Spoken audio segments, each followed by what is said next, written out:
We just finished reading the article and discussing this issue of the welfare state and why it emerged in the US differently than in Europe, and whether or not you completely agree with Alcina or you are persuaded by him. I hope that reading the article and our discussion of it really helped make the point that political outcomes cannot just be viewed as inevitable outcomes of the popular will. If the people want it, that's what happens. Or if the leaders want it, that's what happens. Instead, we have to tell a more complex story. We have to think about the different interests of different members of society. We have to look at the values held by different members of society. And then I think really importantly, and what I like most about that article, or those articles, is the role that it talks about institutions playing.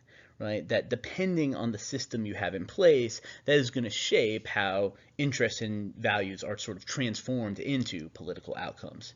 Now, if that was one of the major points of the first half of this unit, that institutions matter, the second half of this unit is more about political behavior.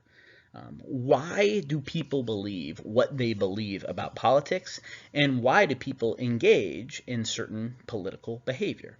And this is a whole field of political science, trying to look at behavior, in particular of like ordinary citizens. And in this regard, I want to start this subunit with the following question that I'm going to want you to type into the box below.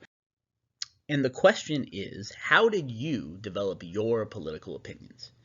What people and social institutions influence your political values and perspectives?